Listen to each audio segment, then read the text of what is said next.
नमस्कार, स्वागत है आपका द फोर्थ स्टेट यूट्यूब मंच पर। मेरा नाम है रविंद्र सिंह शोरा।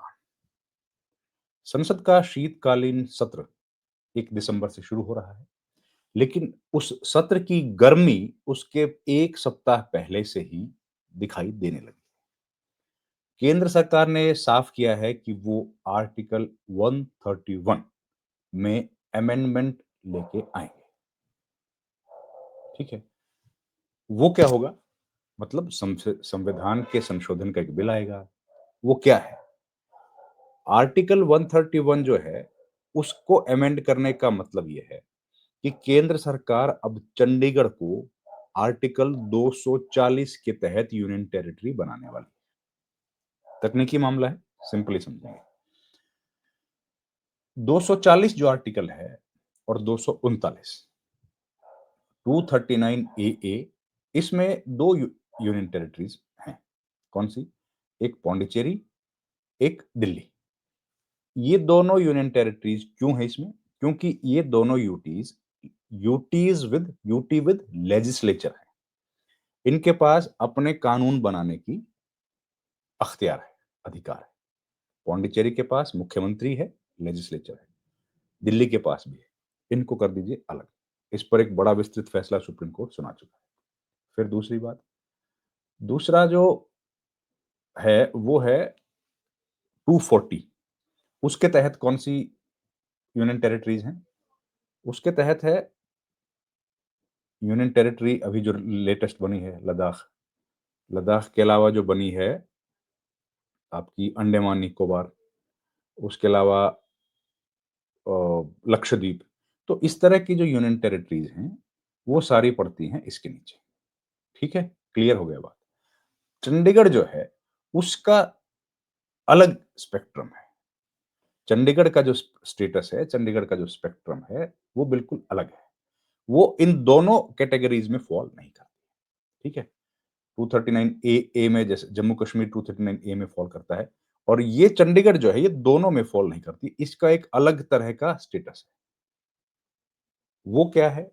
वो ये है कि चंडीगढ़ में अभी, जैसे 240 में जो आप जानते ही हैं कि अंडमान मैंने बताया, लक्षद्वीप, दादरा नगर हवेली, दमन, ये सारे आती हैं।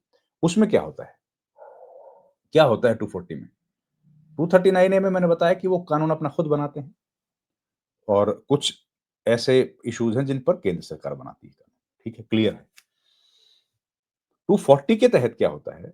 240 के तहत जो यूनियन टेरिटरीज आती हैं, जिनका नाम हमने लिया अभी, उनके कानून वो खुद नहीं बनाती हैं। उनके कानून बनते कहाँ हैं? केंद्र सरकार, डायरेक्टली केंद्र सरकार बनाती है।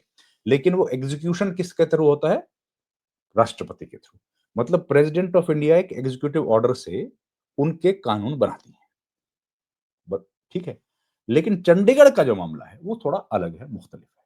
उसमें अभी क्या होता है? उसमें अभी जो होता है वो है कि ज्यादातर जो कानून हैं, वो पंजाब के हैं। क्योंकि जब यूनियन टेरिटरी, ये शुरुआत में जब चंडीगढ़ को बनाया गया था, तब इसको कैपिटल सिटी बनाया गया था। कैपिटल कहाँ की बनाया गया था? पंजाब की बनाया गया था। और उस वक्त जो कानून यहाँ पर लागू हुए थे, उनमें अधिकांश कानून जो हैं, जैसे म्युनिसिपल लॉज हैं, वो पंजाब के एज इट इज यहाँ पर लागू कर दिए गए। ठीक है। और उसके अलावा क्या हुआ? क्योंकि लॉ यहाँ के चंडीगढ़ के लागू कर दिए गए थे और पंजाब के लागू कर दिए गए थे। अगर कोई कानून लगता है कि भाई कुछ गलत है या हमको बदलने की जरूरत है, तो उसमें यह होता था कि पंजाब के अगर लॉ नहीं अप्लाई करने हैं, तो केंद्र सरकार अपने कानून बना सकती थी। वो कैसे बनाती? वो बनाने पड़ते पार्लियामेंट के माध्यम से। उसका क्या फायदा था?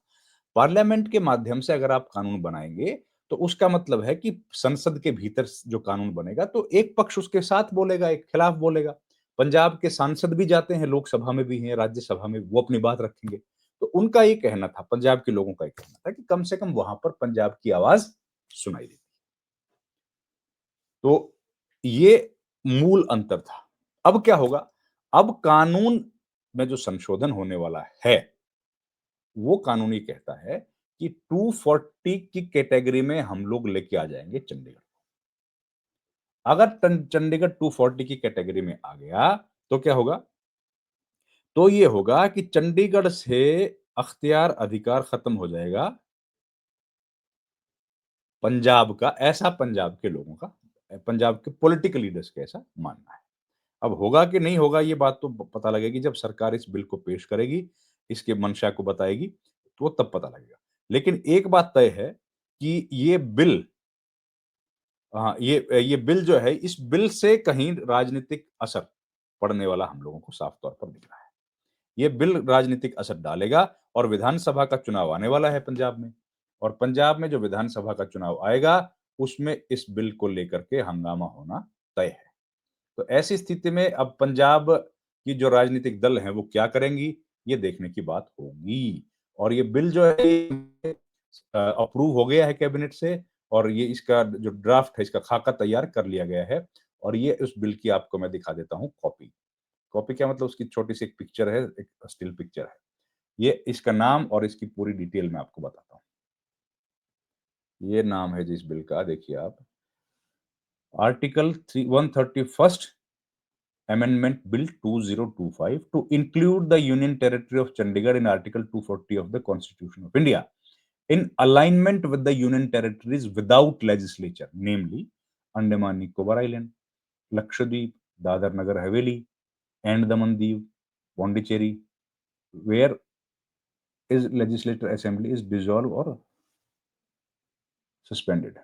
ठीक है जी, ये बिल्स आने वाले हैं। तो इन इस बिल को लेके अब चंडीगढ़ को लेकर के पंजाब के अंदर जो सेंसिटिविटी है वो हम लोग जानते ही हैं। क्योंकि जब चंडीगढ़ को बसाया गया था तो पंजाब की कैपिटल के तौर पर इसको बनाया गया था, और इसके लिए फिर 2 बार राजी, एक बार प्राइम मिनिस्टर 1970 में इंदिरा गांधी कम्युनिकेशन, इंदिरा गांधी ने कुछ बातें कही थी। फिर राजीव लोंगोवाल का एक समझौता 85 में हुआ था, लेकिन वो दोनों सिरे चढ़े नहीं। और पंजाब की ये मांग रही है कि भई ये हमको दिया जाना चाहिए, क्योंकि चंडीगढ़ जब नया कैपिटल बना था तो ज़ाहिर है ईस्ट पंजाब ये इधर रह गया था, वेस्ट पंजाब पाकिस्तान चला गया था, पार्टीशन हुआ था। वहाँ पर लाहौर बड़ा शहर था, कैपिटल थी। लेकिन पंजाब हमारा जो हिस्से का पंजाब है, उसकी कैपिटल बनाने के लिए इसको डिज़ाइन किया गया। पंजाब के लोगों का कहना है कि भई हमने इसके लिए पैसा भी दिया था और ज़मीनें भी दी थी। तो ये हमारा एक राजनीतिक इस पर अधिकार है।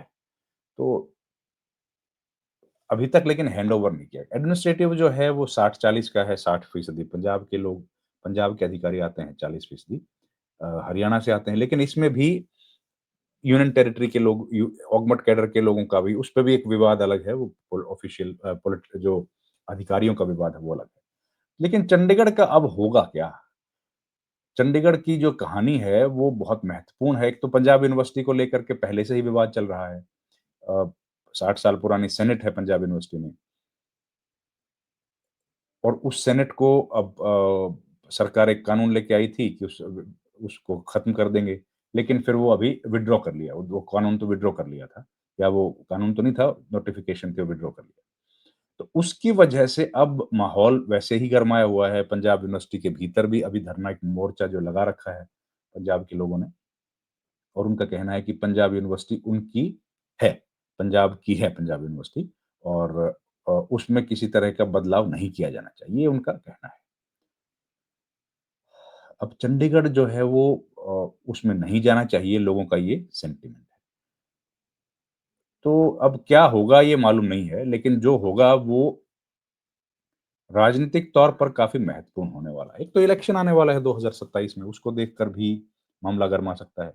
और सरकार, केंद्र सरकार इसको इस वक़्त लेके आ रही है, उसके पीछे की क्या मंशा हो सकती है, ये भी देखना है।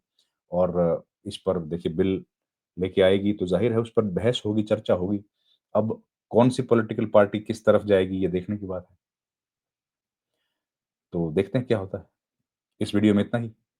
आपसे वीडियो खत्म करने से पहले एक रिक्वेस्ट है कि प्लीज़ हमारे वीडियो को आप लाइक करें, शेयर करें, सब्सक्राइब करें। साथ ही आपसे रिक्वेस्ट ये भी है कि हमारे चैनल को आप जॉइन करें। जॉइन करने से हमें थोड़ी आर्थिक सहायता भी आप दे पाएँगे, और हम लोग अपना काम और आसानी से, मज़बूती के साथ कर पाएँगे। अ, आपसे रिक्वेस्ट ये भी है कि अगर आपको कोई वीडियो चाहते हैं कि हम लोग बनाएँ आपके लिए, तो आप वो हमें कमेंट बॉक्स में बता सकते हैं। हम लोग अपनी तरफ से कोशिश करेंगे वो वीडियो बनाएँ और आपको जो जानकारी चाहिए वो दें। आप हमारे साथ जुड़े इसके लिए आपका बहुत-बहुत धन्यवाद। Thank you very much.